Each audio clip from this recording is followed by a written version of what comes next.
యేసయ్యా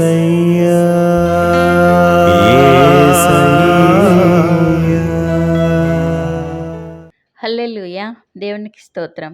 ఈ వాక్యం వింటున్న వారందరికీ యేసుప్రభు వారి నుండి ఆశీర్వాదం, ఆరోగ్యం, ఐశ్వర్యం, సంతోషం, సమాధానం, నిరీక్షణ కలగాలని ప్రార్థిస్తూ, సమస్త మహిమ, ఘనత, స్తోత్రం యేసుప్రభు వారికే చెల్లిస్తూ, ఈరోజు మనం పరిశుద్ధ గ్రంథం నుండి యోహాను సువార్త 14వ అధ్యాయం 12వ వచనం చదువుకుని ధ్యానించుకుందాం.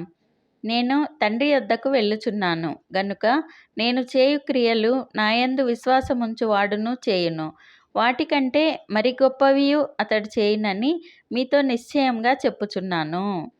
యేసుప్రభు వారు ఈ భూమి మీద మనుష్య కుమారుడుగా ఉన్నన్ని రోజులు ఎన్నో అద్భుతాలను చేశారు. శిష్యులతో కూడా చేయించారు. సిలువలో మరణించి లేచిన తరువాత పరలోకానికి తండ్రి వద్దకు వెళ్లే ముందు శిష్యులకు ఇలా తెలుపుతున్నారు.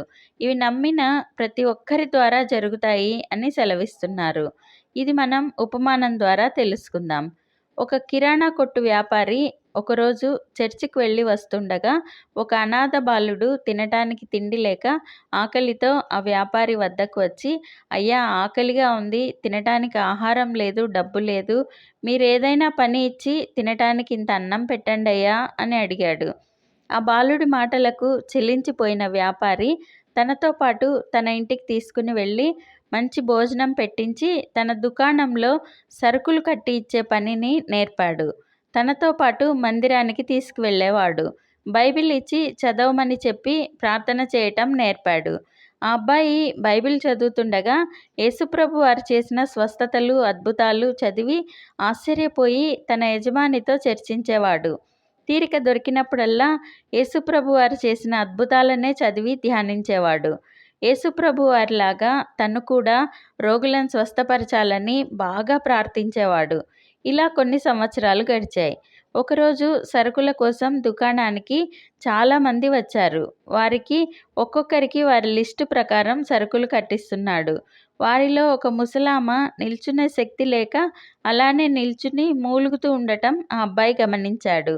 ఆ ముసలామతో, అవ్వా, ఏమైంది, ఎందుకు అలా మూలుగుతున్నావు అని అడగగా, ఆమె, నిలబడటం చేత కావటం లేదు బాబు, బాగా జ్వరం, ఒళ్ళు నొప్పులతో బాధపడుతున్నాను అని చెప్పింది. ఆ అబ్బాయికి యేసుప్రభు వారు పేతురు అత్తగారిని ముట్టి స్వస్థపరిచిన సంఘటన గుర్తుకు వచ్చి తను ఆ ముసలామ మీద చెయ్యి వేసి ప్రార్థించాడు. వెంటనే అద్భుత రీతిగా ఆ ముసలామ కోలుకుని సంతోషంగా శక్తి కలిగి ఇంటికి వెళ్ళింది. ఇది గమనించిన చుట్టుపక్కల వారు తమ సమస్యలు చెప్పి ప్రార్థన చేయమని అడిగి ప్రార్థన చేయించుకున్నారు. ఆ వ్యాపారి మందిరంలో సాక్ష్యం చెప్పారు, ఈ అబ్బాయిని చూపించి. ఇక అప్పటి నుండి అతని షాపుకు కొనేవారికన్నా ప్రార్థన కోసం వచ్చేవారు ఎక్కువయ్యారు. అయితే దేవుని కృపలో ఆ అబ్బాయి గొప్ప గొప్ప అద్భుతాలు, స్వస్థతలు చేయసాగాడు. మార్కు సువార్త 16వ అధ్యాయం 17, 18 వచనాల్లో నమ్మిన వారి వలన ఈ సూచక్రియలు కనబడును. ఏవనగా, నా నామమున దయ్యములను వెళ్ళగొట్టుదురు, కొత్త భాషలు మాట్లాడుదురు, పాములను ఎత్తి పట్టుకుందురు, మరణకరమైనది ఏది త్రాగినను అది వారికి హాని చేయదు, రోగుల మీద చేతులుంచినప్పుడు వారు స్వస్థత నొందుదురని వారితో చెప్పెను. ఎవరైతే నమ్ముతారో వారి వల్ల ఈ సూచక్రియలు జరుగుతాయి అని యేసుప్రభు వారు తెలుపుతున్నారు. దయ్యములను వెళ్ళగొట్టవచ్చు, కొత్త భాషలు మాట్లాడవచ్చు, పాములను ఎత్తి పట్టుకుంటారు, మరణకరమైనది ఏది తాగినను వారికి హాని చేయదు అని తెలుపుతున్నారు. పౌలు భక్తుడికి మెలితే ద్వీపంలో పాము కాటేస్తుంది. అయినా అతనికి ఏమీ కాదు.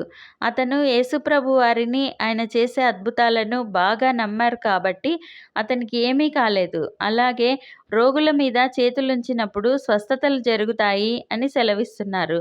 మనం నమ్మి ధ్యానించి యేసయ్య నామంలో ప్రార్థించినప్పుడు ఇవన్నీ తప్పక జరుగుతాయి. ప్రార్థన చేసుకుందాం. ప్రభువా, దేవా, సర్వాధికారి తండ్రి, మీ పరిశుద్ధ పాదాలకు వందనాలు, స్తుతులు, స్తోత్రాలు నాయన. మీరు మా జీవితాల్లో జరిగించిన మేళ్ళన్నింటికీ వందనాలయ్యా. దేవా, మీ మీద విశ్వాసం ఉంచితే మీరు చేయ క్రియలు ఇంకా గొప్పవియు చేయగలరు అని నేర్పుతున్న తండ్రి, వందనాలయ్యా. మేము మీ యందు విశ్వాసంలో బలపడి అద్భుతాలను, స్వస్థతలను చేసేందుకు మాకు శక్తినిచ్చి సహాయం చేయండి నాయన. ఈ ప్రార్థనలో పాల్గొనే వారిని మీ శక్తితో నింపండి. ఎటువంటి అనారోగ్యాలు లేకుండా ఆరోగ్యం, స్వస్థత వారికి దయచేయండి. ఎగ్జామ్స్కి ప్రిపేర్ అయ్యే స్టూడెంట్స్ని మీ జ్ఞానంతో నింపండి. స్టూడెంట్స్ అంతా బాగా చదువుకుని మంచి మార్కులతో పాస్ అయ్యేలాగా ఆశీర్వదించండి. వ్యాధి లేమిని తీసివేసి స్వస్థతను, సమృద్ధిని దయచేయండి. మేమందరం ఈ దేశానికి, ఈ ప్రపంచానికి ఆశీర్వాదకరంగా ఉండులాగున ఆశీర్వదించమని నజరేయుడైన యేసుక్రీస్తు నామంలో ప్రార్థిస్తున్నాం తండ్రి. ఆమెన్. మీరు కామెంట్స్లో పెడుతున్న ప్రేయర్ రిక్వెస్ట్లు చూసి మీకోసం ప్రార్థిస్తున్నాము. దేనికి కృంగిపోకండి, నిరాశపడకండి. మీ పేర్లతో పాటుగా మీ సమస్యలు క్లియర్గా రాస్తే మాకు ప్రార్థించటం సులువుగా ఉంటుంది. దేవుని మహాకృప మనకందరికీ తోడై ఉండునుగాక. Amen. Thank you Jesus. God bless you.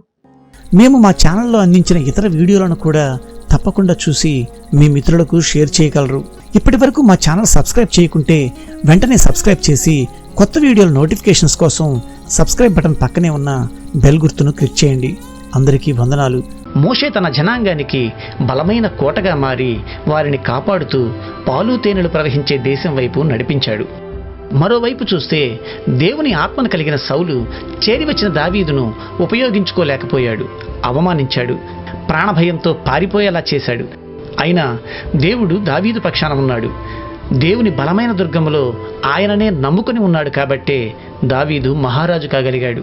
అంతకు మించి క్రీస్తుకు తండ్రి అని అనిపించుకోగలిగాడు.